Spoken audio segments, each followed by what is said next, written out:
Hello guys, thank you so much for watching my channel. अगर आपको मेरी कहानियाँ पसंद आ रही हो तो प्लीज़ सब्सक्राइब कर देना।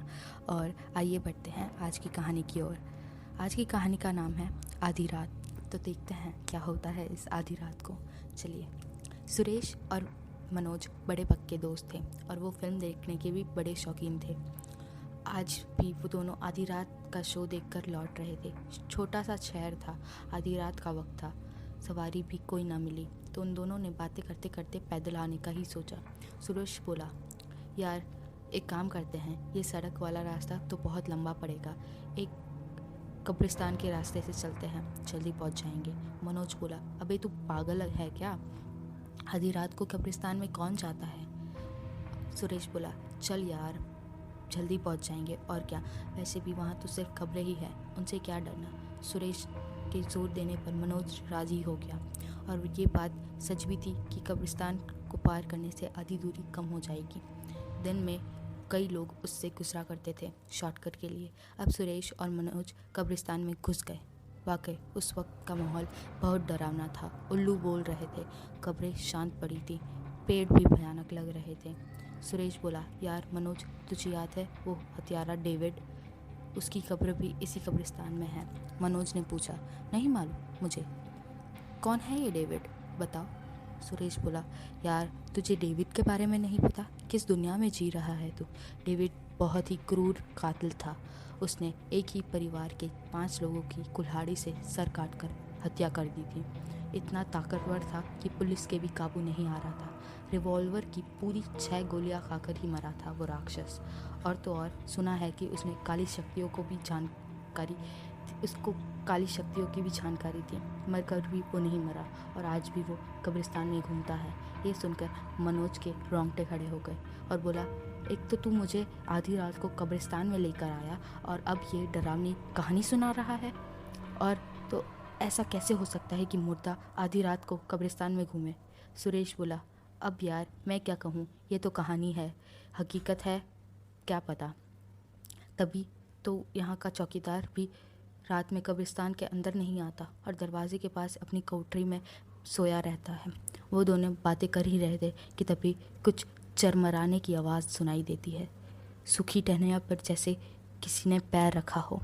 दोनों ने एक साथ आवाज़ की ओर दिशा में देखा तो उन्हें नज़र आया लंबा चौड़ा कदावर शख्सियत का मालिक डेविड।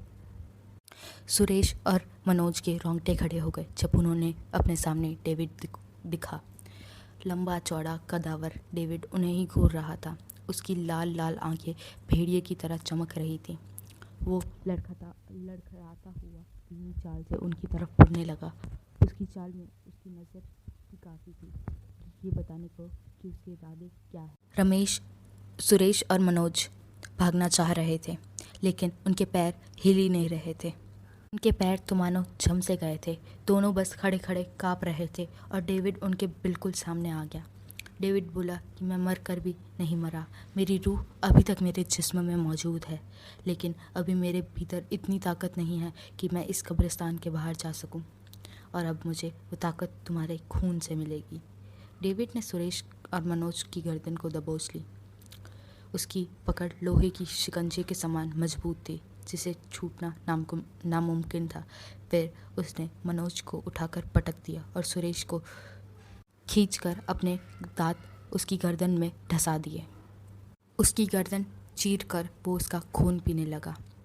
सुरेश छटपटाता रहा, अपनी पूरी ताकत लगाता रहा, लेकिन उसका बचना नामुमकिन था। थोड़ी देर में उसकी निचड़ी हुई लाश ज़मीन पर पड़ी हुई थी। अब डेविड का अगला शिकार मनोज था और मनोज ने किसी तरह अपने होशो-हवास पर काबू किया और जोर लगाकर भागा।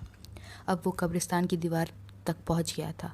उसने उससे चढ़ने की कोशिश की, लेकिन डेविड ने सुरेश की लाश उठाकर मनोज के ऊपर फेंक दी और उसने उसे धक्के से मनोज को गिर गया।